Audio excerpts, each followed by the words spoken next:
Welcome to the Progressive Primitivist podcast, where we believe that the only way to go forward in religion is to go back to the Bible. One of the most obvious differences between most churches of Christ and other churches is the fact that most churches of Christ worship God a cappella. I grew up in the Baptist church, and my first time to visit a service of Churches of Christ happened my junior year of high school. And as I walked in that little modest white frame building and looked at the front of the auditorium, I thought it was strange not to see a piano or an organ, as I'd grown up seeing in Baptist churches. Why is it the case that most Churches of Christ choose to worship a cappella? Well, you're watching one of a series of 3 videos in which Brother Everett Ferguson, Professor Emeritus at Abilene Christian University, presents his rationale for choosing to worship a cappella. These lectures are based upon a book that Brother Ferguson wrote on the subject, which many believe to be the finest book on this subject. We hope you enjoy these lessons.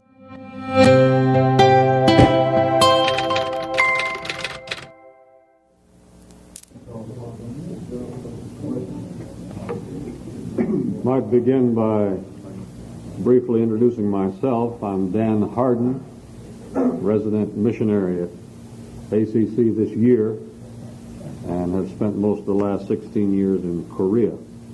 I have the very pleasant duty this morning of introducing your speaker for this series. And as I think about it, I think it's a very good series, and I'm happy that I can be here and I'll be able to take part in these classes. A cappella music has long been a distinguishing characteristic of the worship in the churches of Christ. Though many people rather take it for granted and seem to ignore it these days, there are those that are continuing to discuss the subject. There are some who are critical of the stand that has been taken, others who feel that it is very important. But certainly it's a time when we need to have continual study on a scholarly level to determine that facet of our understanding of the subject. And I think there's no one probably more qualified to deal with this subject than the man who will be teaching you in this series. Dr. Everett Ferguson is a kind of a man that I deeply appreciate. I have had those associates and friends who have gone on to study and receive their higher degrees in various universities. And it sometimes seems that when they get overly educated, they tend to feel that it's necessary to change many of their earlier beliefs and feelings. And I'm always appreciative of those who are able to go into the world of scholarship, glean from there the information that's available, and then use it for God's glory. Everett is a warm personal friend. He's a distinguished member of the ACC faculty and a devoted brother in Christ. Having graduated from ACC with BA and MA degrees, he went on to Harvard University where he received the STB and PhD degree. He's recently traveled in Turkey and Greece with his wife and family. They spent about 8 months in '74. And his main emphasis was in biblical archaeology, especially New Testament and early church archaeology. And some of you have had the opportunity of hearing his report on this study.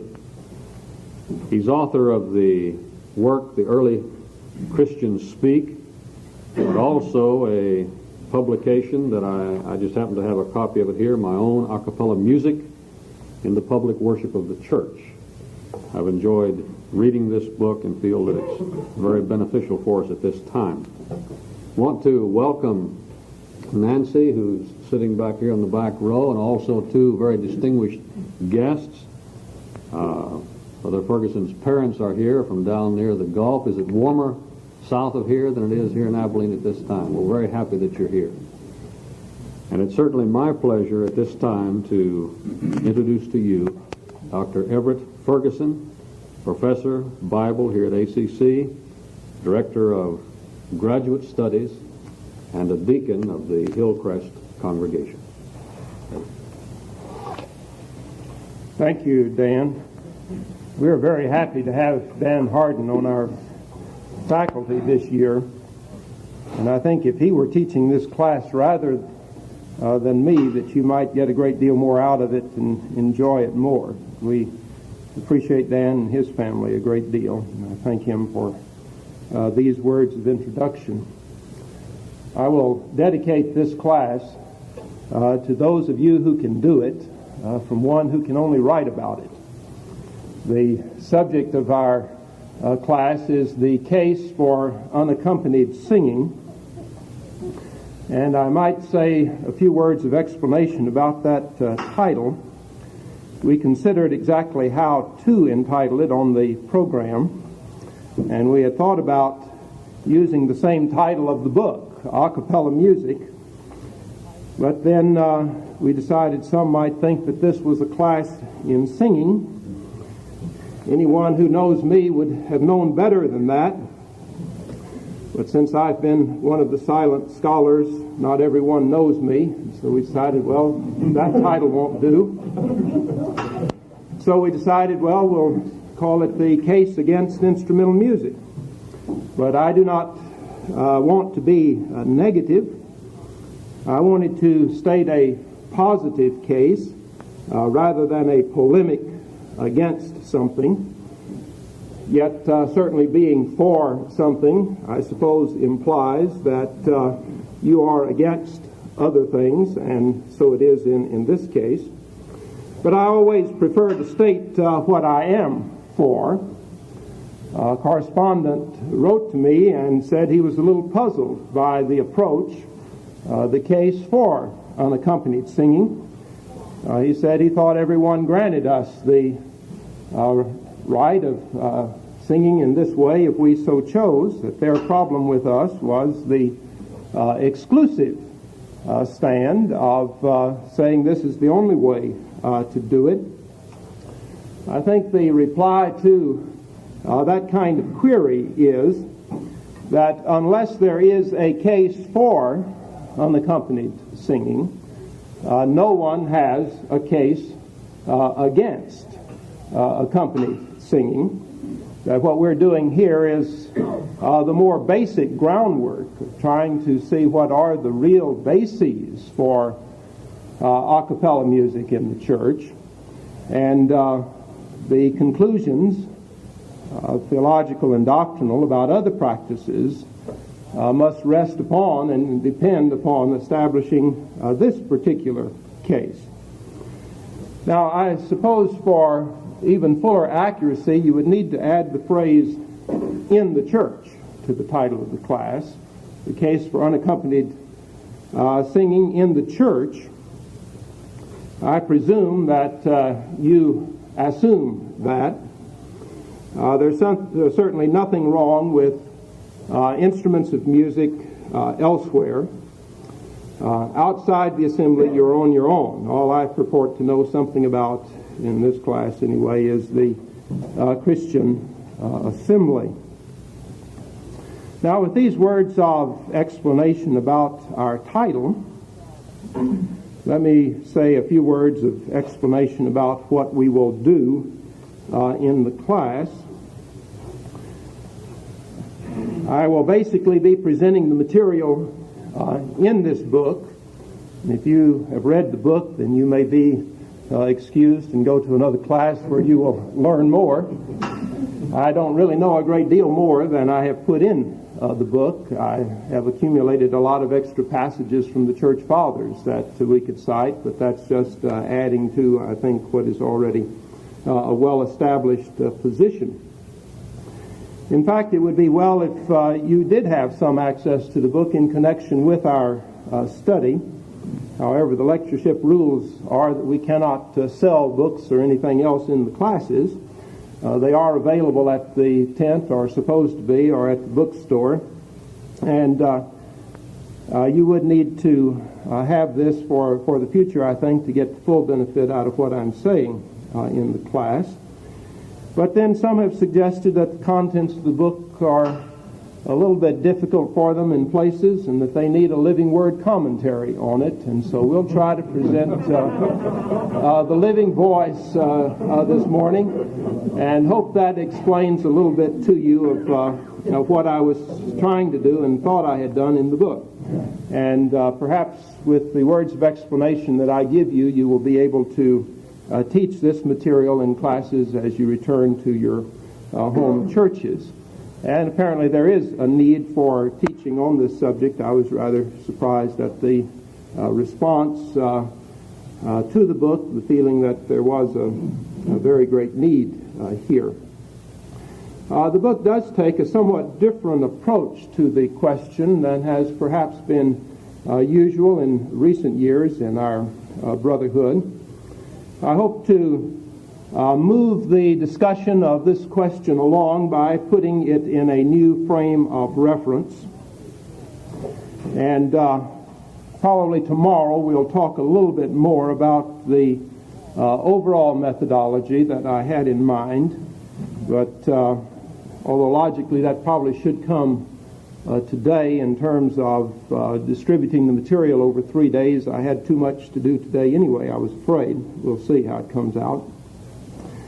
But anyway, we have tried to take a little different approach from usual, and hope that this approach will get around something of an impasse that I felt has come to pass in the Brotherhood as far as the discussion of instrumental music is concerned.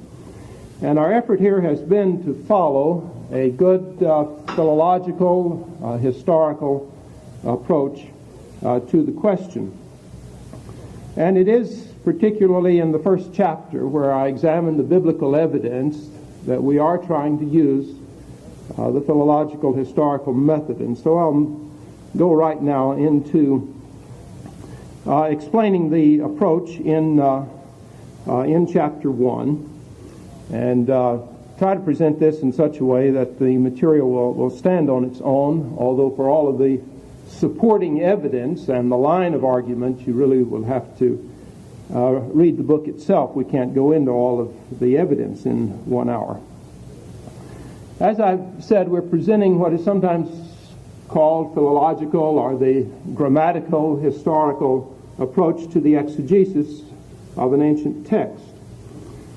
In determining the New Testament evidence on the kind of music used in Christian worship, one must do at least two things, and these are the two parts of chapter 1 of the book. You must first of all determine the meaning of the words which are used, and then second, you must determine the context or the setting of the practice that you're talking about in the first century Mediterranean world. Is this something unique? Is Christian practice unique? Or is it something like what the Jews did? Or is it something like what the Greeks did or what the Romans did? Or is it something that was in common use by all of these different people as well as by Christians? This is what we do when we discuss the subject of baptism, for instance, and perhaps I can lead into and explain my approach on instrumental music by illustrating the argument on New Testament baptism. We first of all examined the etymology and the usage of the word baptizo. What did this word mean in Greek? What did it mean in our various literary sources before, contemporary with, and after the New Testament? And we find that the word meant to immerse or to submerge, to dip, to dye, D-Y-E. And then secondly, we look at contemporary practices. After all, baptizo was not a religious word among the Greeks. It was a common word for drowning. Rather thorough immersion, granted, but this was one of the meanings of the word. It was not a religious word, in other words. It was a common secular word. But it did have a Jewish background. The Jews, especially under Pharisee influence by the first century, were practicing immersion washings in satisfaction of the ceremonial requirements of the Old Testament. And so, when you look at both the meaning of the word and contemporary practice, what it meant in secular Greek and its religious usage among the Jews, you have a strong twofold case for what the word would have meant when used by Greek-speaking Jews in New Testament times. Now, of course, the word is given a unique meaning in Christianity, in that it becomes a particular religious rite by its reference to Christ, being baptized in the name of Christ, and carrying with it the promise of the gift of the Holy Spirit. These things were, of course, not present in the ceremonial washings among the Jews. Well, I've tried to do now the same thing on musical practices, and particularly on the Greek word psallo, which is the word at issue in the discussion of the music practices of the early Christians. And the first part of the first chapter thus takes up the etymology and the history and the usage of the word psallo. And I have traced its history, both pre-Christian in the New Testament and in post-New Testament writings.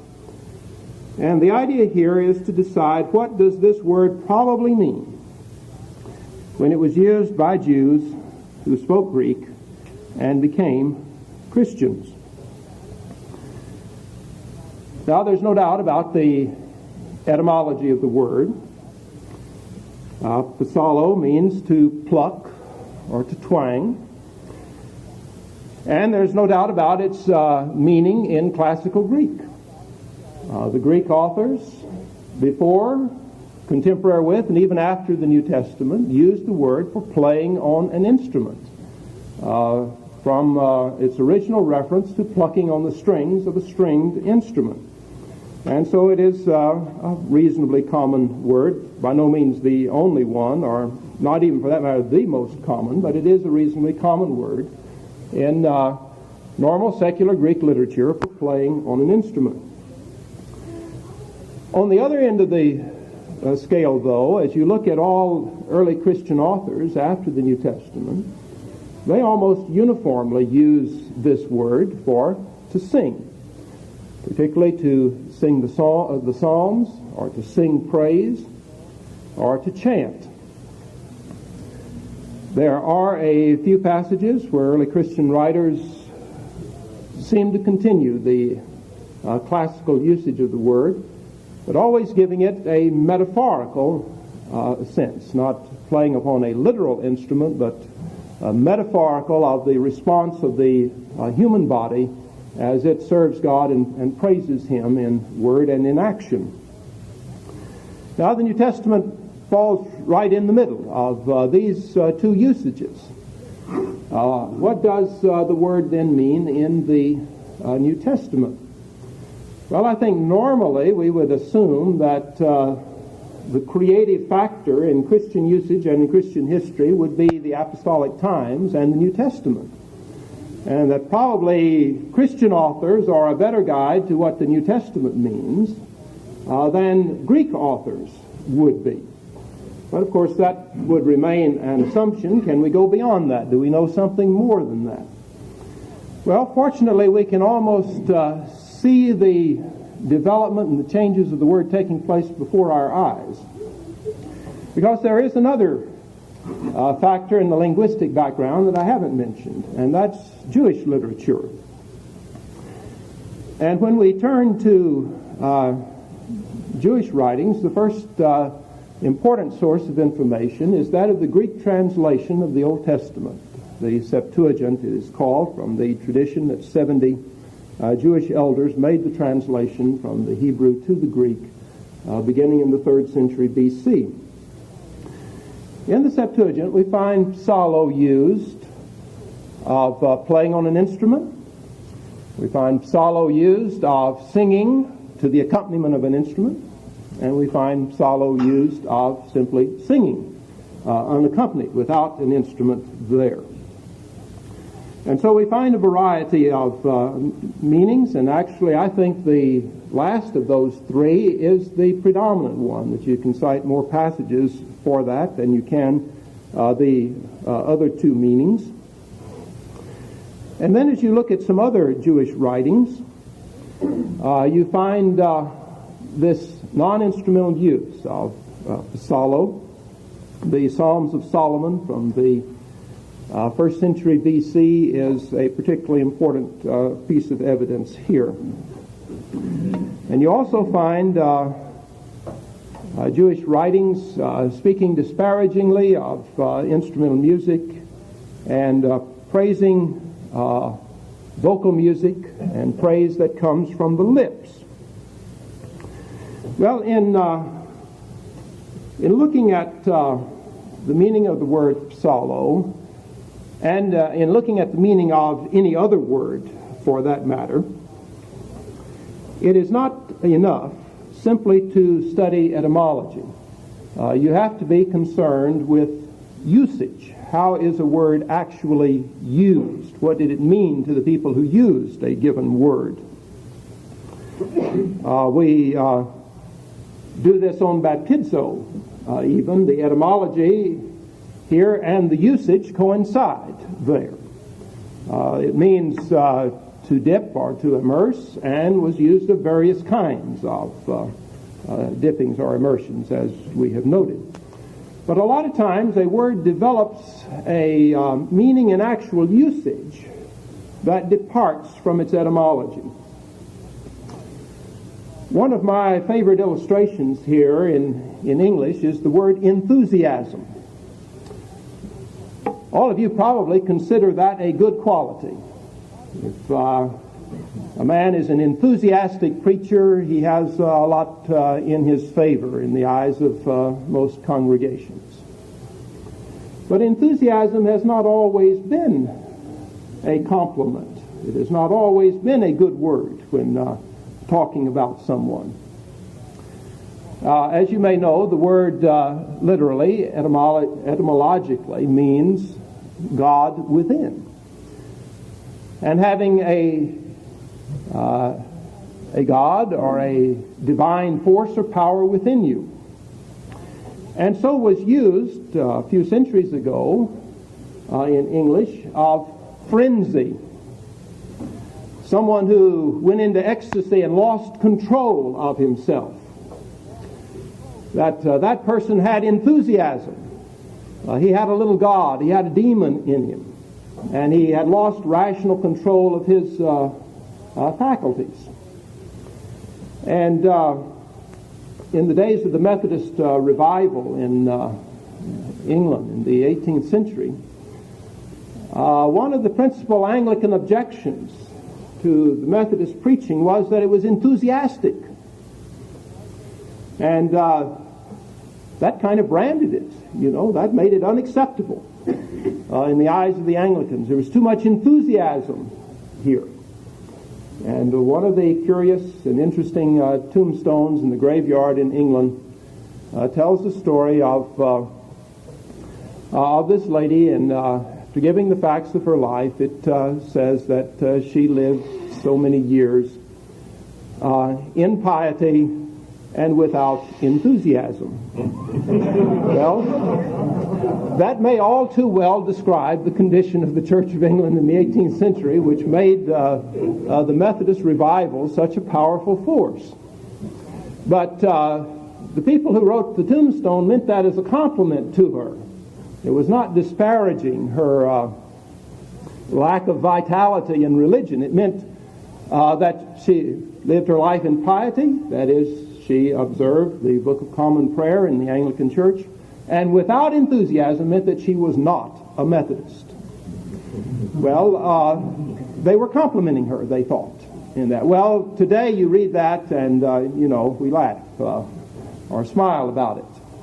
Because enthusiasm now has become a good word. We have completely lost any sense of the etymology of that word. When you say someone's enthusiastic, you're not necessarily saying they are empowered by the Holy Spirit in their life. You might say this about a very energetic president of the Kiwanis Club or something.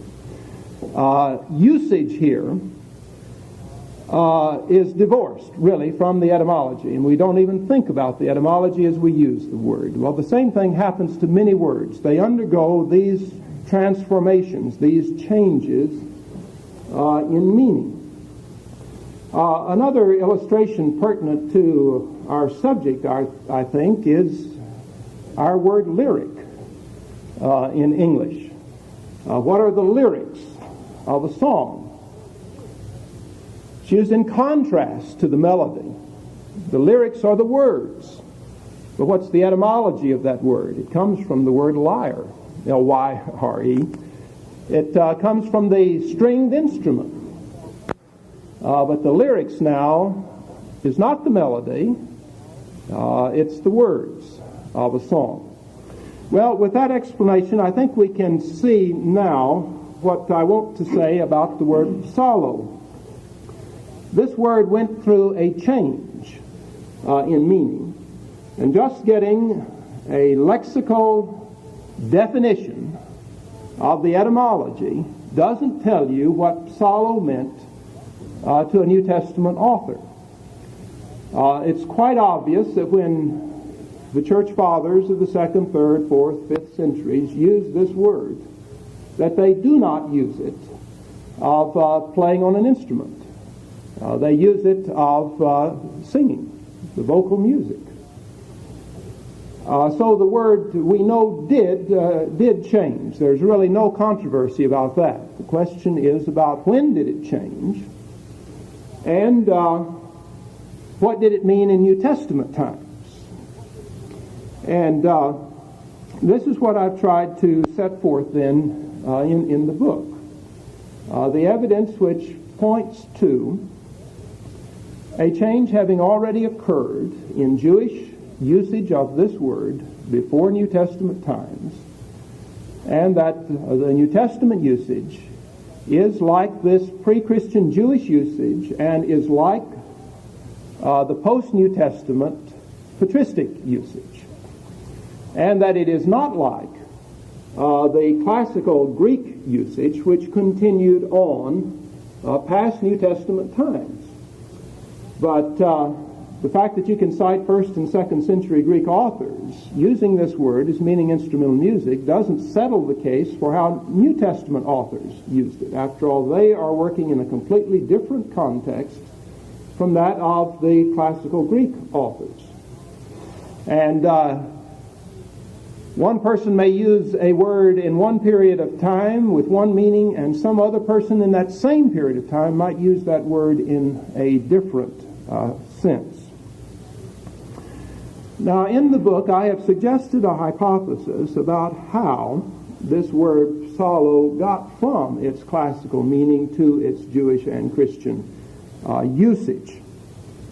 Let me say here, lest there be any doubt, that my case does not depend on the correctness of the hypothesis. This hypothesis is to account for the facts. But the facts are there, even if I have not given the correct explanation of the facts. You know, the facts are that Jews and Christians did use psallo to mean singing. In the book, I have tried to explain how the word got from its Greek usage of playing on an instrument to this Christian usage of singing. I think, given the total historical context, it's minimally a plausible hypothesis. But even if that should be overthrown, that does not take away the facts which I have tried to lay out in the book. But briefly, the hypothesis is this, and this will lead us into that second part of our undertaking in chapter 1 that I mentioned, the first being the examination of the philological evidence, what is the etymology and the usage of the word psallo. The second part then, the historical setting of the times. What was the musical practice of Greeks and Jews in the first century? What is this historical context in which Christian usage occurred, and by which I think it's to be understood? The hypothesis is this. The Greeks used the word psallo in religious and in non-religious settings. Anytime you played on an instrument, this was a possible word to use. And Jews then did the same thing. In reference to their religious music at the temple, where instruments were played, they would pick up this word as well as other Greek words to describe what was going on at the temple. But not all Jewish religious music was confined to what happened in the temple. During the intertestamental period, we have the growth and the development of the synagogue and special activities in connection with the synagogue. The hypothesis is that Jewish religious music, in going from the temple to the synagogue, lost its instrumental associations. Because as far as we know, instruments were not played in the synagogue. We do not have any evidence for that. And in fact, there is some strong evidence that instrumental music was primarily associated with the sacrificial cultus of the temple. And when you did not sacrifice or have the animal sacrifices, then the setting, the context, the occasion for instrumental music was absent. And so when the Jews performed their religious music, sang the psalms in the synagogue, they did so unaccompanied. But they continued to use the same words that they had used to describe what they were doing in the temple. And so psallo, among other words, comes into usage in reference to singing the psalms. In fact, that seems to have come to be the common meaning of the word, to sing the psalms. Now, when they were sung in the temple, they were sung to the accompaniment of an instrument, and that's probably how psallo came to be used in this sense in the first place, because it did have this reference to instruments and had to do with singing to the accompaniment of stringed instruments in the temple worship. And so psallo was being used of the singing of the psalms there. But when you continued to sing the same psalms over here now in the synagogue, but did so without an instrument, you still called it the same thing that you had called it before. And so the instrumental connotations or associations around that word fell aside. And you continued to use it for what you were doing, describing an actual practice. And so when Christians now come along, and again, part of the hypothesis is that the setting of the development of early Christian worship is that of the synagogue, and I haven't got time to go into all of the evidence for that, but again, all of the historians of worship point to the synagogue as the matrix out of which early Christian worship arises. That Christians now, continuing the musical practice that they had known as Jews in the synagogue, continue to use the word in the same way. But now in the new setting, you have the purely vocal music, and so the word comes in usage among Christians uniformly to refer to vocal music. Very often, this process by which Greek words came into Jewish religion involved the filling of those words with a new content. And anyone familiar with the study of New Testament Greek and biblical language is very well aware of this. Take any of your key words like covenant, righteousness, sin, church. These words are filled with a new content in biblical Greek that they do not have in purely secular classical Greek. Of course, in order to understand them, you have to start with etymology, you have to start with their usage in common Greek. But to get the distinctive New Testament thrust, you usually have to look at the Hebrew background of the Old Testament, and in particular, you have to see the particular usage within Christianity and the newness that the revelation of Jesus Christ brought to these words. The word covenant in Greek is the word for testament, a man's last will and testament. But the word that word translates in the Old Testament has to do with an agreement between God and man. And you begin to get some new associations around that word. Or the word sin in Greek simply means to miss the mark. It doesn't say anything about the seriousness of the biblical concept of sin.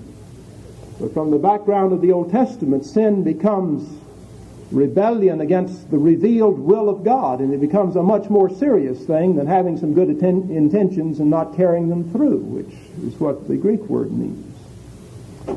Or righteousness. For the Greeks, that's a legal term. Justice or equity. But righteousness in the Old Testament is wrapped up with the nature of God who acts for the deliverance and the salvation of His people, and it becomes a word closely associated with mercy. And righteousness is not the arbitrary demands of God upon men, but it is God's vindicating, God's saving activity on behalf of His people. Or the word church. Church simply means assembly in Greek, and its usage in classical Greek is for a political assembly. I think there is not even any clear case of its ever being used of an assembly for religious purposes. There may be some, but there would be few. The common use of the word is for the assembly of the citizens of the Greek city-state. But this word then was used of the assemblies of the nation of Israel in the translation of the Old Testament in the Greek. And that began then to gather around it associations of a religious assembly, of an assembly of the people of God. Then the New Testament comes along and pours really a completely new content into it, because it becomes then really equivalent to the people of God, the assembly of those who believe in Jesus Christ. So, revelation, usage, a religious setting can impart a new content to words, can give to them a new specific force and direction. Sometimes radically turning around their earlier meaning, sometimes only slightly modifying that meaning. Well, as I see it, this is what happened to Salo, that it's one of these words that in the context of Jewish religious usage moves in a new direction, takes on a certain new content that it did not have in common classical Greek. Now, it is common in some circles to despise intellectuals and to scorn scholarship. And certainly these things do not save us, as Brother Southern stated so eloquently yesterday afternoon in his lecture. But on the other hand, if there is not some serious and sound scholarship going on, if there are not some people who are concerned with intellectual questions, we are not going to be able to make a case on acapella versus instrumental music. We're not going to be able to make a case on baptism. or on any of the other serious issues in the religious world. Somebody has to have the ability to go back and examine the original sources and know what the facts are, establish those facts, and present some hypotheses to account for those facts. And if we don't do it, nobody's likely to do it for us. And if we do not do it, then we're going to give up the case to the instrumental brethren on this particular issue or anything else. And we're really cutting our own throats if we discourage people from serious scholarly study of the text. And the people who make the case against instrumental music are not going to be able to make that case unless somebody can do what I have done here. I'm not saying I've done the best job, and I've learned a lot from other people who have pioneered in this. The late J.W. Roberts, notably, with Frank Pack and William Green at Pepperdine and others. And so, it doesn't depend on me. Somebody else can do it. But somebody has to be able to do it. And I would just like to say that if we are going to take our stand and be persuasive to other people, we had better encourage the people who can give us a place on which to stand, rather than trying to cut the ground out from under them and to discourage them. Well, the second part of the first chapter takes up the musical practices of Jews in New Testament times, which I think is the proper setting for Christian practices.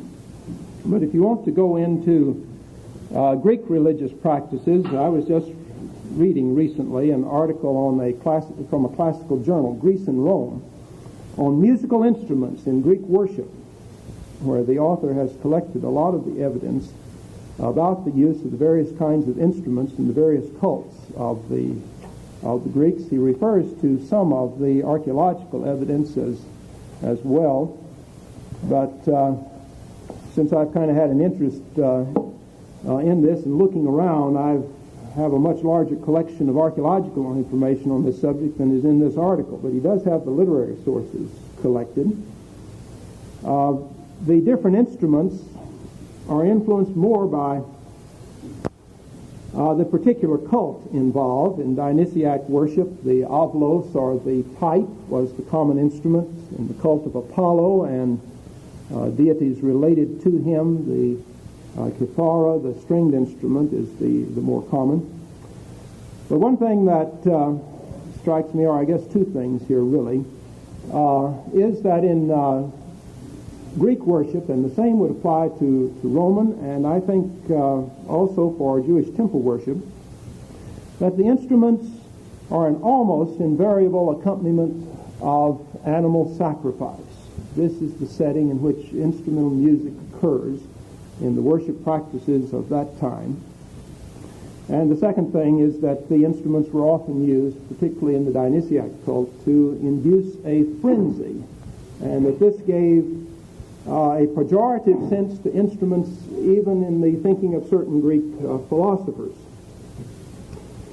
Well, when we turn to Jewish practice, of course, instrumental music accompanied the sacrificial cultus of the temple. But the evidence suggests that in the synagogue the Jews did not use instrumental music. And this second part of the first chapter of the book tries to answer the question, what were the practices of Jews and pagans with regard to religious music? Now, this does not decide what Christians actually did, but it does introduce the probabilities. And this background evidence can serve as a control in our interpretation of the New Testament. Have we understood the New Testament correctly? Well, one of the exegetical controls for your interpretation of the New Testament is an examination of the the background evidence. There is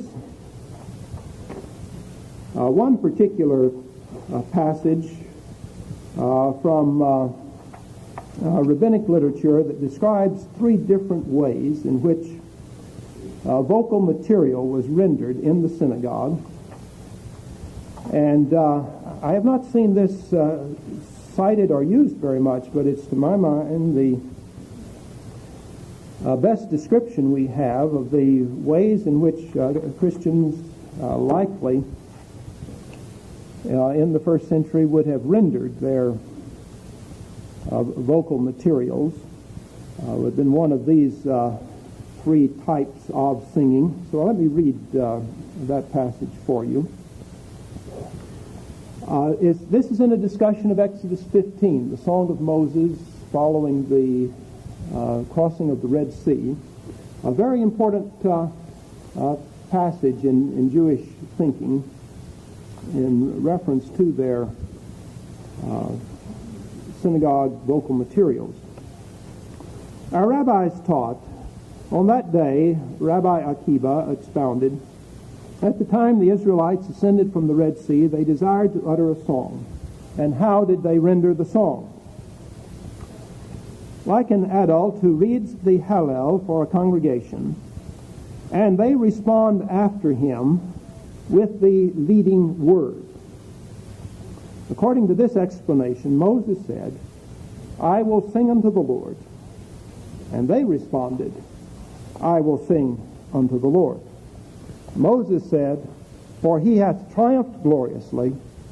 And they responded, "I will sing unto the Lord." According to this method of rendition, the leader says the leading phrase, the congregation repeats it, the leader then says the next phrase in the song, and the congregation, instead of repeating now the second phrase, continues to repeat that leading phrase, "I will sing unto the Lord." They say the same refrain then throughout. Rabbi Eliezer, son of Rabbi Jose the Galilean, declares, "It is like a miner who reads the Hallel for a congregation, and they repeat after him all that he says." According to this explanation, Moses said, "I will sing unto the Lord." And they responded, "I will sing unto the Lord." Moses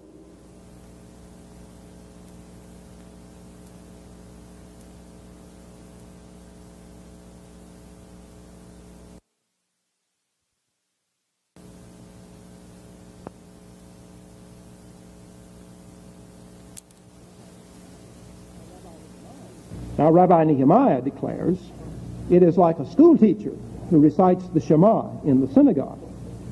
Namely, he begins first, and they respond after him." On what do they differ? Rabbi Akiba holds that the word saying refers to the first clause. Rabbi Eliezer, son of Rabbi Jose the Galilean, holds that saying refers to every clause. And Rabbi Nehemiah holds that "and spake" indicates that they all sang together, and saying that Moses began first.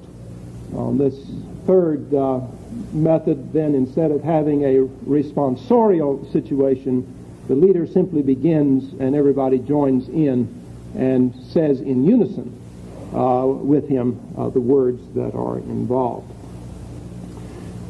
I remember now one other thing I should have put in earlier, that is perhaps an objection, and I think frequently urged as the strongest objection to the kind of position that I have developed. This is maybe a little bit out of its logical place, but I passed over it when I should have.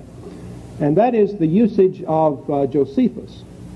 It has been suggested that Josephus fits my definition of a Greek-speaking Jew of the first century. And how does he use psallo?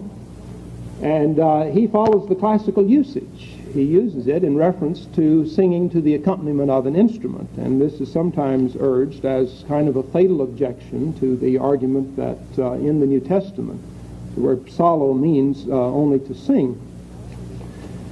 However, we should remember, and this holds true for most of Josephus's usage, that he was not writing for fellow Jews. He was writing for educated Greeks and Romans, writing in defense of Judaism.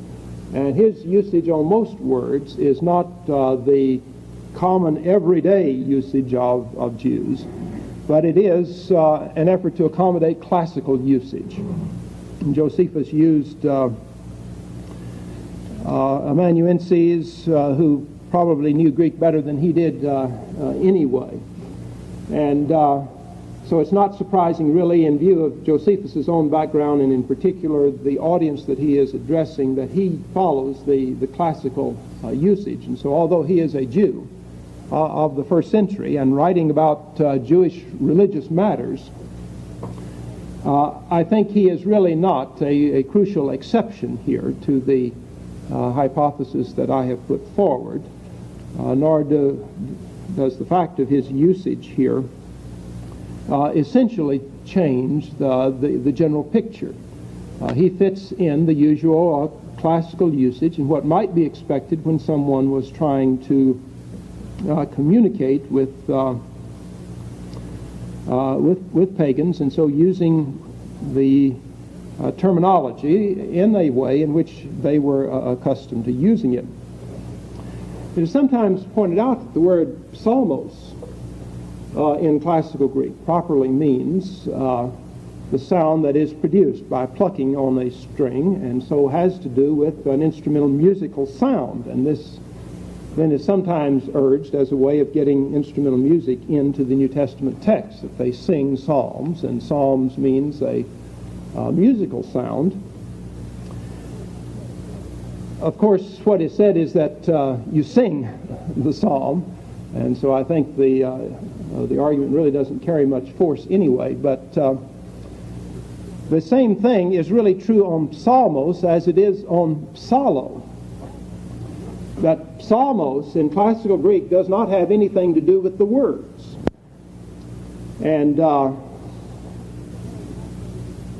very fact that it is used in our Bibles to mean words, the book of Psalms, it's not a collection of musical texts, it's a collection of the words of Psalms, shows what's happened to the noun, and it's the same thing that has happened to the verb. The Jews in their usage here applied it in a different way from what it meant in classical authors. And I think it's notable, therefore, that someone like Philo, who is also a Greek-speaking Jew of the first century, and like Josephus writing to pagans, when he quotes the book of Psalms, does not say, the Psalms say.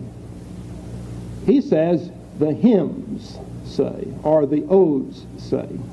Because if he said Psalms, writing to Greeks, it would have been meaningless to them. Because how in the world does the sound of plucking say something? It would have been a meaningless term to them for him to have said, to have quoted the Psalms. And it's not just Philo. This is fairly uniform in Jewish and Christian writers who are conscious of the etymological meaning of psalmos. They give a different meaning when they're citing the book of Psalms or when they're talking about singing a psalm. They say it's a hymn. They say it's an ode or something. They also, though, do use the word psalm, and in that are giving it a new meaning from what it properly had in classical Greek. Well, I may have given you a few minutes here for some questions. Let me just make a quick transition to what we will do tomorrow, and then if some of you want to stay around and ask some questions, I'll be available, and the rest of you can go. Instrumental music is absent from descriptions of New Testament worship, and that settles the question for us. But there are at least two approaches that have been taken by those who have been concerned enough to argue with us. One is that it really is there, implicit in psallo, and we haven't seen it because it's usually translated sing in the Bible. Or they say that it does not matter. It's an accident that it is not mentioned, and an accident of no significance. Well, it will be in consideration of some of these arguments that we will turn tomorrow to look at the historical argument, and on Wednesday, the doctrinal argument. So I'll throw out those hooks that we will try to grasp tomorrow as we continue our study, and that will be all then for now. If some of you want to ask me some questions, though, I'll be waiting around. Thank you for watching this video. If you like this content and if you want to see more of it, please leave a like on the video and be sure to leave a comment underneath telling us what you thought about the video. And please subscribe to our channel for more content like this. Alright, I hope everyone has a great day.